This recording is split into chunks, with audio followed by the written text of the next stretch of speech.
Hello everyone, welcome back. Today we are checking out Queen of Hearts by Unnamed. I'm excited to get into another Unnamed cover. They always impress, so let's just jump right on into things in 3, 2, 1, play.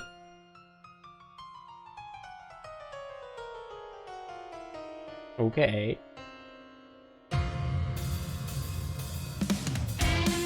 Nice. Nice, tremolo picking on the guitar. Ooh. Every time I hear an Unnamed cover or just work, their guitarist, I think it's Mine or Mine, just an amazing job. I love, not only did we get some awesome tremolo picking there, but we also got like this like very unique tonality and this like harshness and near dissonance on that distortion for the electric guitar. Like it almost sounds like a double stop, but those are single picks right there.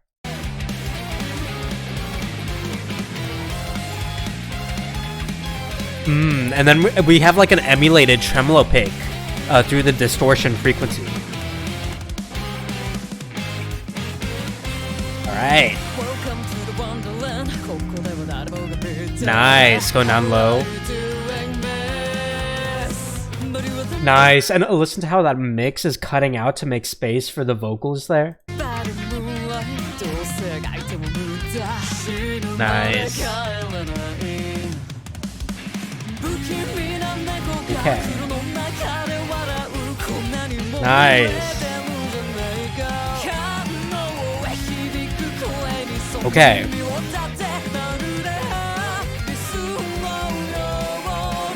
Nice, layering the harmonies there, getting that lower vocal to build up as we're climbing up high, and we're introducing more of those treble tonality guitar elements to emphasize that build up. So not only are we building up the midtone, but we're also surrounding that midtone with the treble tonalities and the bass tonalities. So we're just filling up that mix there. Nice. I'm gonna go back a little bit because I missed that little transition there. Nice, got that rolling. Nice head voice.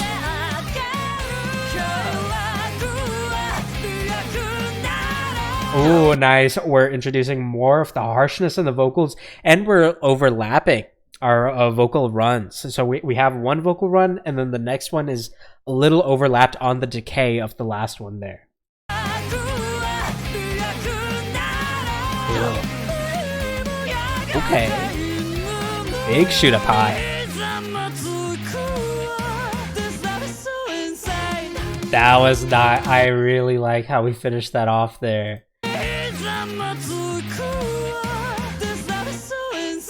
That's really nice. And then we're going back. Oh, my voice is gone. We're going back to that tremolo for the guitar. My voice is like dying. I'm not even the one singing here. But that was awesome. I love that. Not only are we getting more of that rasp in there, but then we shoot back up high into that head voice. Then we reinforce that riff that was a reference for the introduction through that guitar for as an interjection, as a segment for the song to interject between vocal segments, which is a very strong application of a instrumental reference.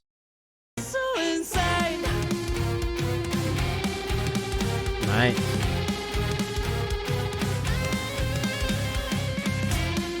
Okay, going for a second run.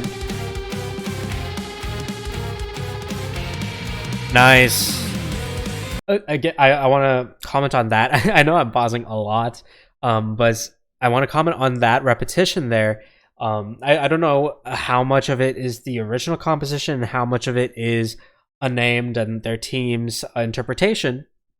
But right there, when we hear that guitar loop or that instrumental loop, you can see that we're adding variation. We're adding a new guitar track underneath it to, again, reinforce build up by filling up the mix, but also add variation, make it interesting, make it progressive, and make it dynamic. Don't keep it consistent or overly consistent on repeated instrumentals. which I see a lot of people do, especially when they're getting started composing. They like to kind of add. They have like a 4-measure instrumental break, and then they loop it for an 8-measure, and they add nothing. They just have a solid loop, but they don't add any variation to the mix. Adding that dynamic element and adding that progression to the song, it does a lot. It does a lot for the instrumental and the song as a whole.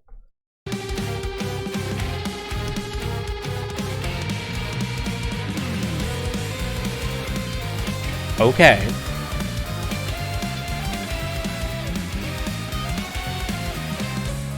Okay, big switch up there. Bringing in the keys. Okay. Suppression interjection segment on vocals. Okay.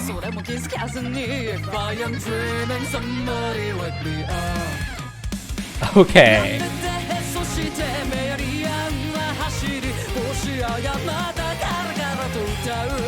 Nice.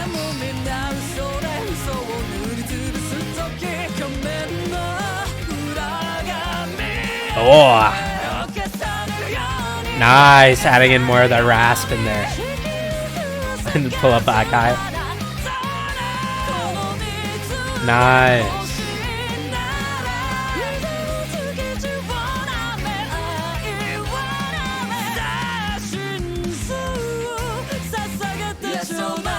Nice. So again, you can tell we're still having those overlaps over the vocal run. So we'll have a run of a vocal segment, and then we'll overlap that decay of that last vocal segment with the attack of the next one, which I like. I like that. I like that application, at least how it's done here. Sometimes that can be a little iffy and it can throw off the rhythm, but for a song like this where the rhythm is fairly simple and easy to latch onto, so that really emphasizes playing around with it in the vocal side of things and having that percussive stay fairly constant. And nice vocal layering. Nice. Are they gonna go up high? No, the guitar took it. Nice. I was completely expecting the vocals to hold up high and then kind of raise into head voice there, but we actually had the guitar instrumental take the lift. Nice. Nice. And then here we're getting that. Ooh.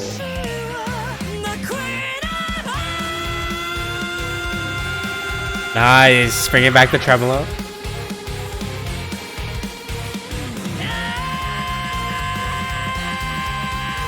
Nice.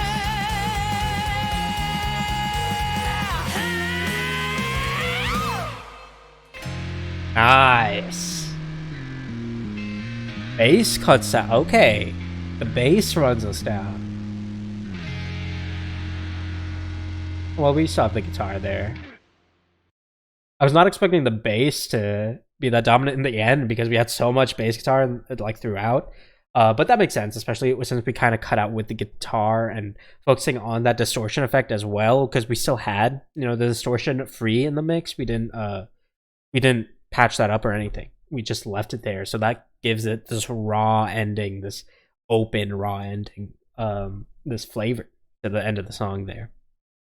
So overall, I loved it. I loved that. Unnamed always just blows me away with their covers because they make every song they sing sound like their own, and especially with their own music team that they keep working with, it sounds very their style. It's Unnamed's take on a cover, which sounds like it would be obvious, but a lot of artists aren't able to do that. A lot of artists just kind of approach every cover as its own project, which is fine. It's experimental, and it's that's perfectly fine to approach every cover as like its own contained project.